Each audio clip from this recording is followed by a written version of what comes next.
Hey guys, we are going to go over CARS. So CARS sounds like a funny thing. It's just looking at the range of motion in each of your joints so that you know exactly what you should be doing and staying away from that day, because every day might be a little bit different. But it's also a good baseline to know exactly what you do need to work on as far as range of motion. So we are going to start with our neck.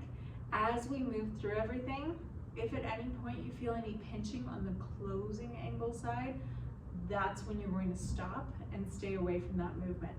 So closing angle versus opening angle, let's take for example my neck. If I'm dropping my ear to my shoulder and I feel a stretch here, great. If I feel a pinch in here or a stretch in here, bad. So that's where I'd say, okay, I feel that pinching there, so I'm gonna stop right before that locks in and skip it. Now, this is where it gets tricky. People start doing hip CARS specifically, and they come out to the side and they're like, oh yeah, I got this great stretch right here. And it's like, well, no, that's not a stretch, that's a pinch. So I wanna stay away from any of that you think is, oh, this is a pinching feel, but I must be stretching, because here, you shouldn't be stretching this, you're stretching out here. So keep that in mind. Anything that is a closing angle, if it's pinching, back off. So starting with our neck, feet about hip width apart, we're gonna take a full breath in. Exhale, get tight, pulling rib cage down towards the pelvic floor. Keep that tension, but continue to breathe here. Bring your hands by your sides, create fist, and just keep that tension throughout the fists, throughout the stomach. As you continue to breathe, drop your chin to your chest. Look over to your left shoulder. Drop your left ear to your left shoulder. Look up to the ceiling and roll yourself around, being careful not to move anything except for the neck. Bring the right ear to the right shoulder. Look down at that right shoulder. Complete the circle. Same direction. So we're going to look over at that left shoulder. Drop the ear to the shoulder. Over and around. Right ear to right shoulder. Look over at that shoulder, chin to chest. Changing directions, look over at that right shoulder. Drop your right ear to your right shoulder. Let it gaze up towards the ceiling, rotating around left ear to left shoulder. Look down at the shoulder, complete. Finish that circle again, looking over at the right shoulder, right ear, right shoulder. Look up, roll back. Left ear, left shoulder. Look down at the shoulder, complete your circle. Going into mid-back, I'm gonna have you, upper back, mid-back, cross your hands over your shoulders. Now, when I tell you to come forward, I just want you to think about rib cage down. I don't want shoulders trailing over the toes. So really it's this small movement, especially on the way back. As people come back, they tend to jump forward with the hips or even bend into the knees to help them get more range. I do not expect a lot of range on this movement. So I'm gonna do this once from the front and then from the side. So take a big breath in, exhale, get rid of that breath. Keep the tension as you continue to breathe. Drop that rib cage down. Come over elbows to your left rib cage. Then you lean to the left without the hips moving. Open up towards the ceiling. Again, watch those hips. Lean over to the right. Drop your elbows to the right rib cage. Complete the circle. Same direction from the side. Elbows come to the left rib cage. Lean over to the left. Up and around. Try to keep those hips even. Lean over to the right. Elbows tuck into the right rib cage and complete the circle. So elbows coming over to the right rib cage now. Lean to the right. Up and around. Lean to the left. Elbows tuck in. Complete the circle. Again from the side, elbows tuck to the right rib cage, lean over to the right side, laterally bending and then moving into that extension, lateral bend to the left, tuck the elbows into the left rib cage, come back to center. Going into shoulders, let's bring left hand by your side in a fist, stomach is tight. Keep that tension. Right hand open, we're gonna take it across our midline without moving our body to get it there, so our body's staying even. Now, as you open up, At some point, probably the top, but it might be a little lower for you. You're gonna reach a block where you can't continue going without flipping. So we're going to internally rotate that bicep and then bring it back behind us without opening our chest out to the right side. Hand is gonna come down by your side so that the palm is facing backward. Now exhale, take that arm back. Keep lifting. Once you hit that roadblock, turn the arm, bring it overhead, across the midline of the body. Turning to the side, same thing, midline of the body, open up. Once you hit your roadblock, rotate, bring it back behind you, down by your side. Exhale back, rotate, around, and across the midline. Other side. So make a fist with your right, left hand opens, draw it across the midline of the body, take it overhead if you can, and then rotate. So this is a really good example of something that, you know, if you're doing this and you cannot get that shoulder straight up overhead, you should not be doing overhead shoulder presses, because what the trainers say is if you are doing shoulder exercises without a shoulder, because if you can't do this, it means you don't have a shoulder. So if you're doing shoulder exercises without actually having a shoulder, you can't do what you can't do, right? So we shouldn't be training that unless we have that full range of motion. You can train other things around that area, but you shouldn't be lifting straight up overhead.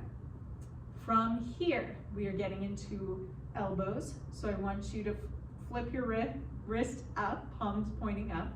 Now take your arms straight. Flip your grip, bend your elbows. Flip, take them straight. Flip, palms face down, bend. Keep the palms pointing down, extend. Make sure you're just moving from the elbows, palms face up, bend, not from the shoulders, palms face down, extend, palms face up, bend. Time to get into the wrist. So elbows by your side, you don't want them to move at all during this. You also don't want to move from the shoulders. So from here, we're going to internally rotate, bringing our fingers towards each other. Then open the palms to the front. Bring the thumbs out to the side as far as you can. And flex so the palms face you.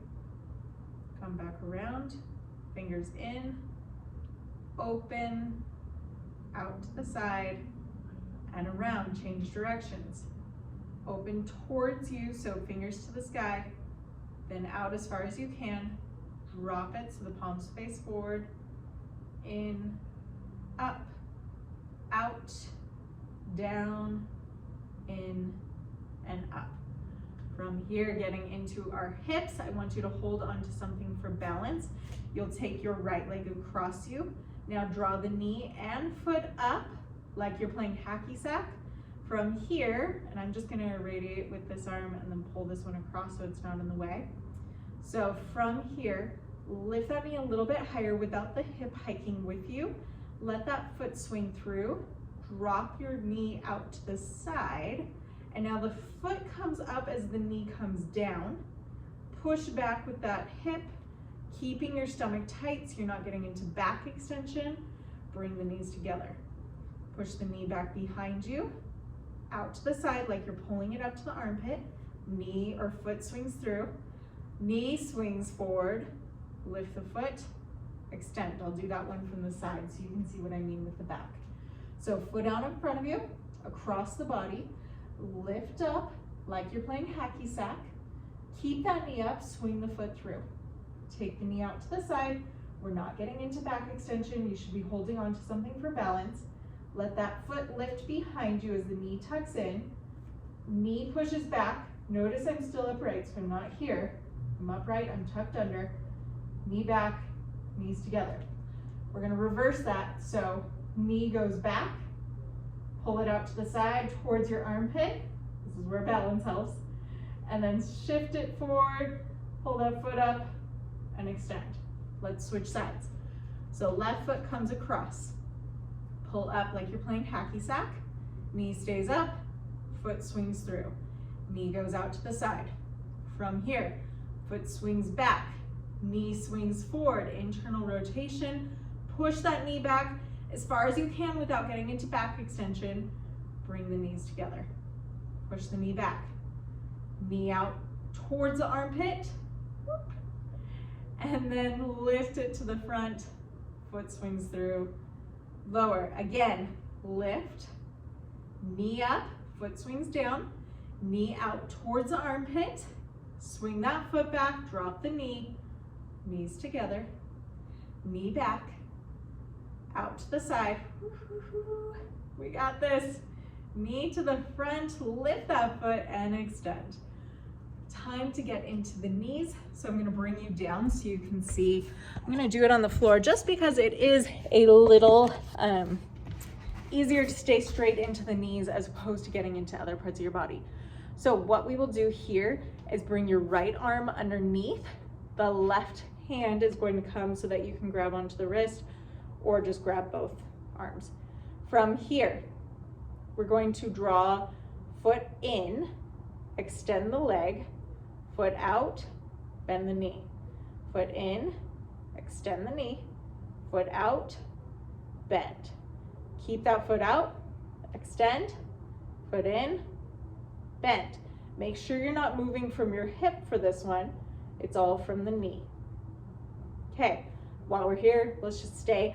I am going to have you bring that left hand on top of the shin to make sure you're not moving from the knee joint, but instead from the ankle. So grab on, you're gonna draw a circle with your big toe, as big of a circle as you can without getting into the knee or the hip to assist. Do about 4 one way, 4 the other. And another great thing to do on this leg while we're here is get into basically a straight leg, but you want it just a soft bend. And you're gonna take the patella and literally pull it up, out to the side, down, out to the other side. Do a couple directions each way and just kind of move it around. Okay, we'll switch sides. So pulling left leg up, you can grab onto the hand so that we can still move the knee, so we don't want to lock it yet. So internally rotate that foot, extend the leg, externally rotate, bend, bring the toes in, straighten, out, bend. Keep the toes out, straighten the leg, internally rotate, bend. Take the toes out, extend, bring them in, bend. Grip onto that shin. From here, trace circles, just moving from the ankle, not the knee. Change directions. Some of these cars will be really easy for you, and you'll be like, oh, why would anyone use a different joint to assist them? Others, you'll be like, why can I not get this out of my hip? Why is my hip trying to help with everything I do? So again, you can get into the patella here, pull up, out, down, out, just kind of move it around. The last thing we're gonna do is the toes. Sorry for my toes, but hopefully you guys can see here. We are going to press down with our small toes as we lift the big toes. Now lower the big toes, lift the big toes again. Lower the big toes, lift the small toes. Push in with those big toes, lower the small toes. Lift the small toes, lower the small toes. Lift everything, spread as wide as you can. Now one toe at a time, starting with your pinky toe, tap down to the ground, then move in. Try to get them all separate so they're not moving down in one movement. And then do it again. Small toes first, working your way down all the way to the big toes. One more time, spread them wide. Yes, I know, my toes are lovely. I hope you guys felt good about that. You should be doing that daily. It's about 10 minutes. Well, this was 15 minutes. So if you follow along with me, about 15 minutes, but you can do it.